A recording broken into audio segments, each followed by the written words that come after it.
Salut les Beauty Books, c'est Marie et bienvenue sur ma chaîne.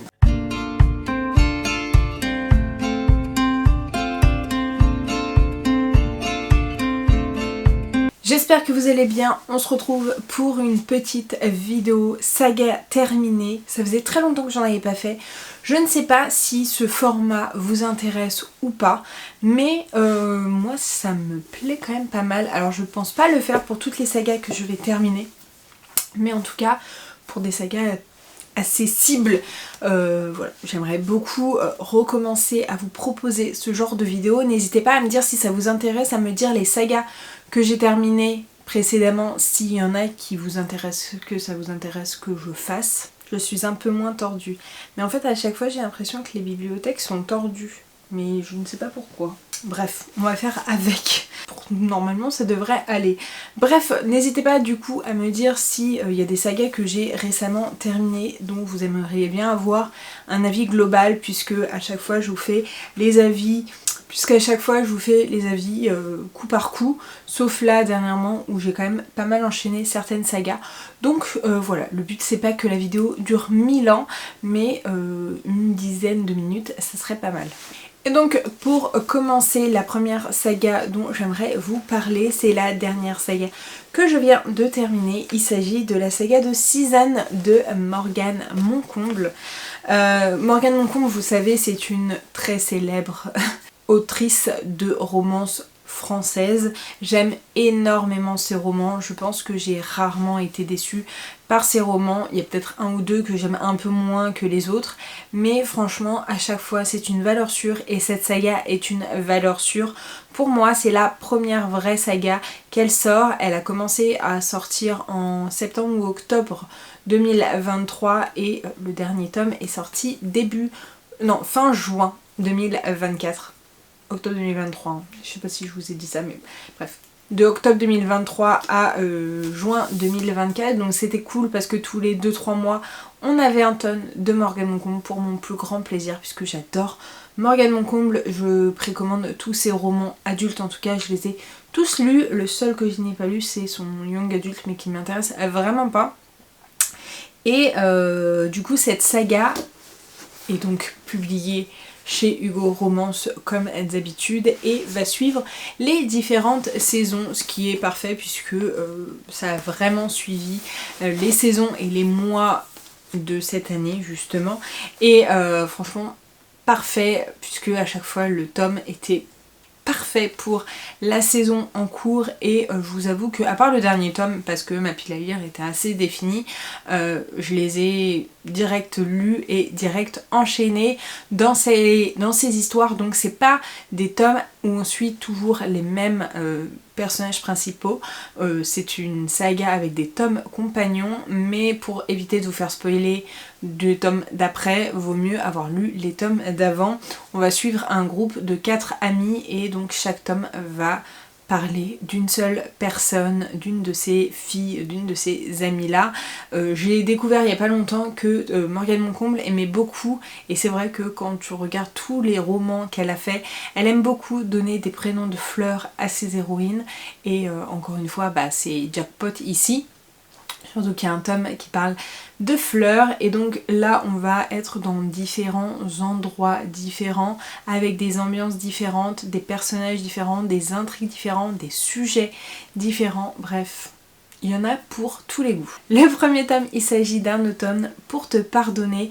Et donc là, on va suivre Camélia, qui est une jeune élève avocate qui va découvrir que son bourreau préféré, qui l'a harcelé à fond au lycée, vient d'être tué, et c'est un de ses amis proches qui a forcément fait le coup, et c'est le meilleur ami de ce jeune homme qui est inculpé, et cet ami aussi a participé au harcèlement qu'a subi Camélia, et donc Camélia va décider d'essayer de défendre Lou McAllister, qui n'est autre que le présumé Coupable. Et donc là nous sommes dans une espèce de Dark Academia, donc parfait pour l'automne, de Dark Academia avec un espèce de Cluedo, un mini thriller mélangé à de la romance, puisque on sait très bien comment ça va se passer, c'est de la romance dans tous les cas. On va suivre un petit jeu de pistes qui va nous mener sur la vérité. Je vous avoue que étant lectrice de thriller, j'avais un petit peu vu venir le dénouement et le gros plot twist, parce qu'il y a vraiment un gros plot twist qui a fait un peu exploser les cerveaux de tout le monde. Moi je l'avais vu venir, mais vraiment si vous n'êtes pas méga fan de romance pure et dure, de smut, etc. Bah, ce côté un peu Cluedo, un peu Dark Academia, un peu jeu de piste est hyper bien fait. J'ai beaucoup aimé ce premier tome. De toute façon, ils sont tous au même niveau. J'en ai pas préféré un plus tôt que l'autre. J'ai pas eu de coup de cœur, mais c'est d'excellentes lectures à chaque fois. Mais voilà. Là, on est dans un petit Cluedo, un petit thriller romance en mode Dark Academia. Et franchement, le Dark Academia est très très bien dans ce roman-là. Les couvertures sont toutes magnifiques. À chaque fois, il y a des détails sur tout le roman. Et franchement, ça le fait hyper bien. Je suis fan. Bref, je vais pas le dire pour tous, mais voilà. Je vais vous faire des courts résumés pour que vous sachiez. Dans tous les cas, j'ai beaucoup aimé à chaque fois les intrigues, les personnages, les dénouements, etc. J'ai aimé tous les personnages, enfin tous les personnages principaux en tout cas. Et vraiment voilà, il n'y en a pas un qui est un peu au-dessus de l'autre. Franchement, les 4, je les mets au même niveau.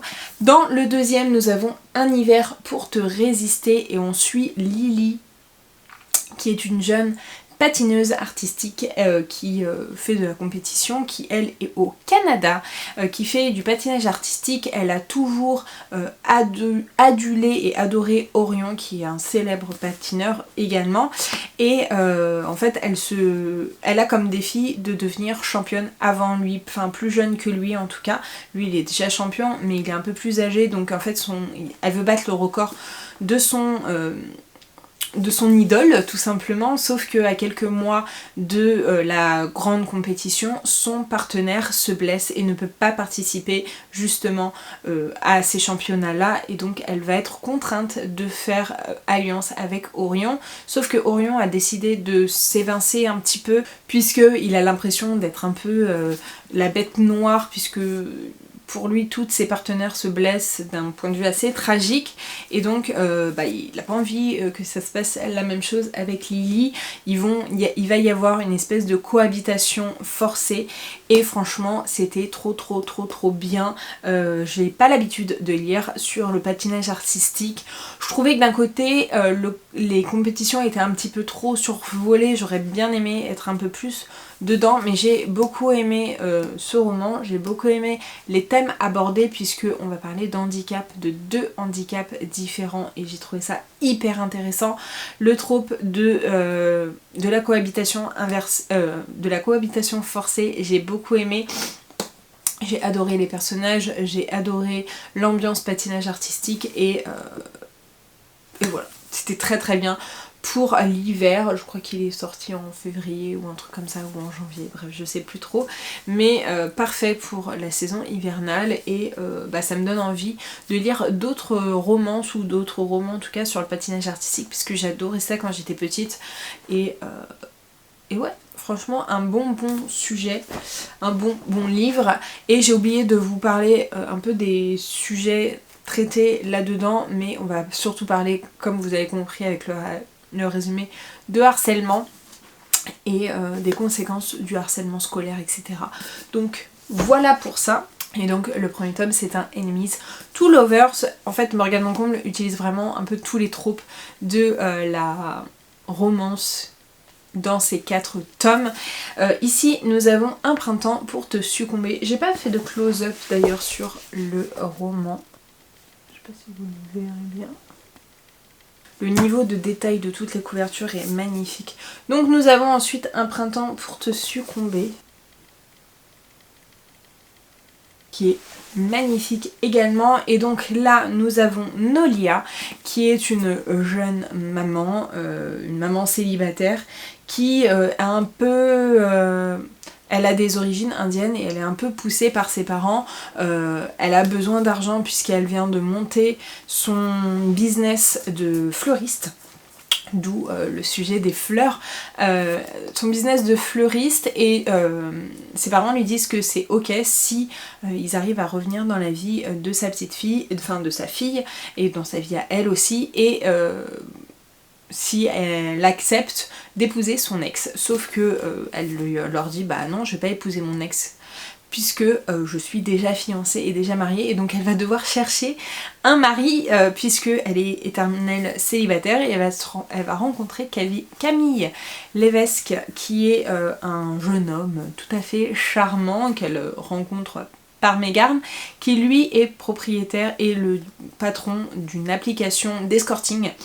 Et voilà, il y a un premier rendez-vous un peu foireux puisque il y a un malentendu et ils vont retrouver leur chemin les uns les autres, et donc ils vont conclure un contrat de mariage, enfin comme quoi ils doivent se marier, comme ça lui redore son blason, son image, et elle peut avoir l'argent de ses parents, et sauf que bah, ça va pas se passer si facilement que ça. On va parler de toute la partie escorting, du métier d'escorte, de la prostitution, etc.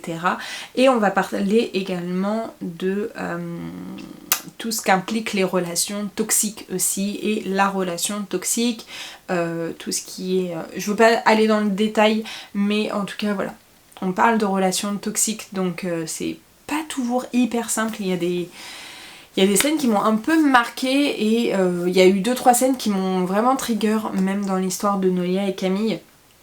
Encore une fois, un très très bon roman, hein, une couverture magnifique. Et puis voilà, on est à Amsterdam, on parle de fleurs, ça respire le printemps, la couverture est magnifique, donc voilà encore une fois. Et le dernier que j'ai lu, c'est un été pour te retrouver. Et donc là, on va suivre Jasmine, qui n'est autre que la cousine de Lily, donc on voit dans le tome 2. Et donc là, elle est en Italie, elle est wedding planeuse, et elle s'occupe du mariage de ses meilleurs amis. Et en fait, ses meilleurs amis vont pas faire les choses à moitié, ils vont pas partir en lune de miel normalement. Ils ont convié un petit cercle d'amis proches pour partir en voyage également avec eux, plutôt que la lune de miel. Voilà, c'est une lune de miel mais avec des amis. Et donc il va y avoir Jasmine qui va essayer de chercher à la va-vite un rencard, puisque son ex, avec qui elle n'est plus depuis 3 ans, mais ils ont été 6 ans ensemble, ça a été son seul et véritable amour, refait apparition, et il n'est pas tout seul au mariage, il est accompagné. Et donc ce jeune homme qui s'appelle Andrea va se mordre un peu les doigts de l'avoir quittée 3 ans auparavant, et donc il va essayer de la reconquérir pendant ce voyage de noces, justement autour des îles, et enfin des régions de l'Italie. Donc déjà on voyage, c'est hyper cool, et donc on a ce sujet justement de reconquête, et de savoir, de se dire, ils se sont séparés pour une bonne raison. Qu'est-ce qui s'est passé pour qu'ils se séparent? Est-ce que c'est une bonne idée qu'ils reviennent ensemble parce qu'ils avaient des problèmes quand ils se sont séparés? Est-ce qu'ils arrivent à aller au-delà de ces problèmes-là? Dans la note de fin de livre, Morgane Moncombe nous demande de pas trop spoiler entre guillemets la fin, en disant soit que c'est une sad fin ou une bonne fin. Moi j'avoue que j'ai pas envie de vous spoiler non plus, parce que c'est chacun a son avis, mais j'ai beaucoup aimé la fin. Je suis très très satisfaite de ce qui se passe, et tout le roman, même si j'ai été un peu décontenancée par certaines choses. Il y a des sujets qui m'ont vraiment fait beaucoup de mal. Voilà, ça m'a touchée énormément. Il y a des personnes, dont des personnes proches, à qui je recommanderais pas forcément ce roman, parce que c'est des sujets qui peuvent les toucher également. Donc voilà, je sais pas s'il y a une liste de trigger warning, mais c'est pas des sujets hyper faciles, surtout un sujet. Non, il n'y a pas de trigger warning, ce qui est vraiment dommage, hein. Vraiment, ils devraient mettre quand même ce que c'est comme trigger warning, mais ça spoilerait quand même, donc je vais pas du tout vous en parler. Mais voilà, j'ai beaucoup aimé, en plus on suit un peu les différents points de vue. Il y a un petit groupe assez sympa, avec plein de non-dits aussi, de secrets. Donc voilà, c'est plutôt pas mal et c'est parfait pour les bords de piscine. Là je vous avoue que lire ça au mois de juillet quand il pleut, ça m'a pas trop mis dans le bain, mais je pense que je l'aurais gardé pour cet été. Ça aurait été parfait pour le moment où je suis au bord de la piscine, puisque eux à un moment donné ils sont au bord de la piscine, ils se baignent et voilà, ça donne très très envie. Bref, voilà mon avis sur la saga de Season de Morgane Moncomble. Elle aura duré un peu plus longtemps que ce que j'aurais pensé. Je vous ai pas fait de close-up pour le dernier tome. Donc n'hésitez pas à me dire si vous avez lu cette saga, si elle vous tente ou pas du tout. Je sais que c'est très romance, donc elle va pas tenter à tout le monde. Cette vidéo ne va pas tenter à tout le monde, mais voilà, moi Morgane Moncomble, c'est une valeur sûre. Donc voilà, et puis c'est une autrice française, donc c'est à souligner. Donc n'hésitez pas à me dire si vous avez déjà lu cette saga, à me dire, n'hésitez pas comme d'habitude à lâcher votre commentaire, à vous abonner et à liker la vidéo. Je vous mets juste ici pour vous abonner, ici ma dernière vidéo, et en attendant une prochaine vidéo, je vous fais de très gros bisous et je vous dis à très bientôt. Ciao!